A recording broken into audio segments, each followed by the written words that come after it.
Bonjour et bienvenue. Aujourd'hui, on va s'intéresser au parcours assez incroyable d'un mathématicien qui est en train de changer, littéralement, la façon dont la science perçoit notre monde. C'est une histoire de persévérance, d'innovation et la naissance d'un héritage qui s'écrit juste sous nos yeux. Alors, pour commencer, une petite question. Si on devait nommer là, maintenant, le mathématicien le plus influent de la planète, quel nom viendrait à l'esprit? Réfléchissez-y un instant. La réponse n'est sans doute pas celle que l'on imagine. Et la voici, cette réponse. Le professeur Abdon Atangana.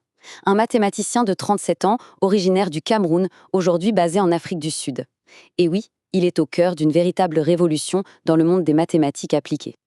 Et attention, ce n'est pas juste une belle histoire, c'est du solide. L'université de Stanford, rien que ça, le classe dans le top 2% des scientifiques les plus cités au monde. Pour dire les choses simplement, ça veut dire que ces recherches sont devenues une référence absolument incontournable pour des milliers de scientifiques. Mais pour vraiment comprendre d'où vient son succès, il faut remonter un peu en arrière, à la source de sa motivation. Parce que ce n'était pas juste une quête de chiffres et d'équations, c'était bien plus que ça. C'était une quête d'identité. Quand il était enfant au Cameroun, en ouvrant ses manuels de maths, Abdon Atangana a remarqué un détail qui l'a profondément marqué.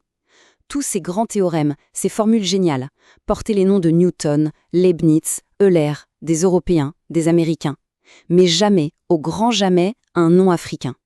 Et de cette observation est née une ambition folle. Il s'est fait une promesse et il l'a dit lui-même. Un jour, j'aurai aussi mon nom attaché à une formule mathématique. C'est cette phrase qui va devenir le véritable moteur de toute sa carrière. Sauf que pour y arriver, être brillant ne suffisait pas. Il fallait s'attaquer à un problème de fond, un genre de bug qui traînait dans les mathématiques depuis des siècles. Un vrai défi. Regardez un peu cette chronologie, c'est fascinant. L'idée de ce qu'on appelle le calcul fractionnaire, ça remonte à 1695. C'est une simple question entre deux géants de l'époque. Et pendant plus de 300 ans, les mathématiciens ont avancé petit pas par petit pas. Chaque nouvelle étape était une amélioration, bien sûr, mais apportait aussi son lot de nouvelles limites. Le problème de fond, lui, restait entier. Mais alors, c'est quoi ce fameux calcul fractionnaire? En fait, c'est assez simple à comprendre. C'est une sorte de version améliorée du calcul qu'on connaît. Son super pouvoir, c'est de pouvoir décrire des systèmes complexes qui ont une mémoire, c'est-à-dire des systèmes où le passé a un impact direct sur le présent.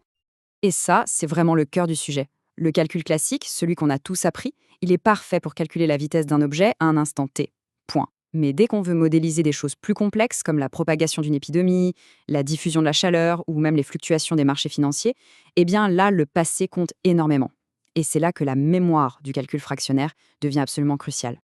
Le gros problème des anciennes méthodes, c'était ce qu'on appelle la singularité. Pour faire une analogie, c'est comme s'il y avait un bug informatique au point de départ de chaque calcul.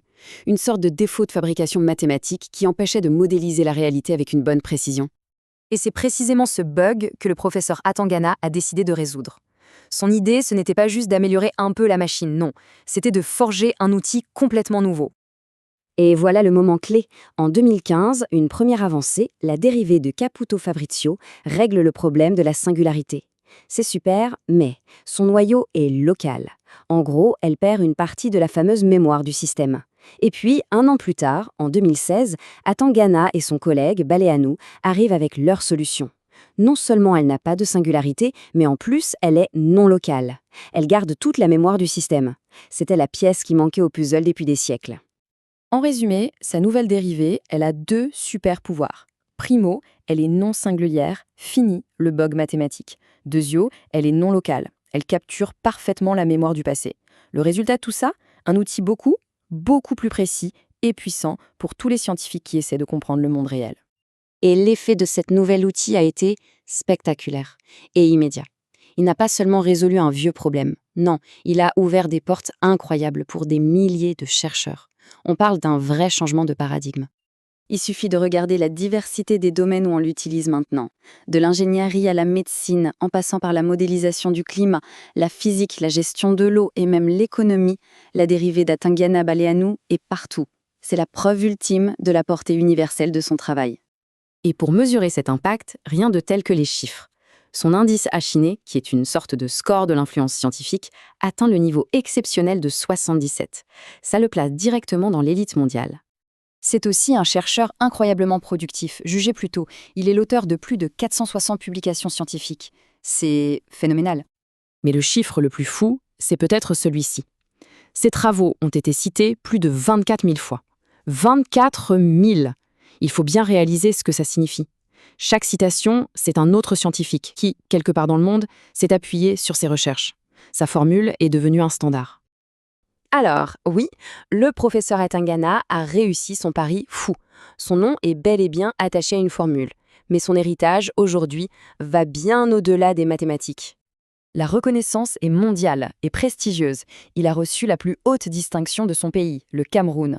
Il est membre de l'Académie mondiale des sciences. Il a remporté des prix décernés par l'UNESCO. Bref, le monde scientifique reconnaît l'ampleur de sa contribution. Aujourd'hui, son rôle a changé. Il n'est plus seulement un chercheur. Il est devenu un véritable ambassadeur pour la science, en Afrique et dans tout le Sud global. Il passe énormément de temps à former, à inspirer la nouvelle génération pour que d'autres noms, à leur tour, viennent s'inscrire dans les manuels d'histoire des sciences. L'histoire d'Abdona Atangana, c'est la preuve qu'une simple observation d'enfant dans un manuel scolaire peut mener à une révolution scientifique mondiale. Sa quête personnelle a permis d'inscrire un nom africain sur une formule mathématique fondamentale.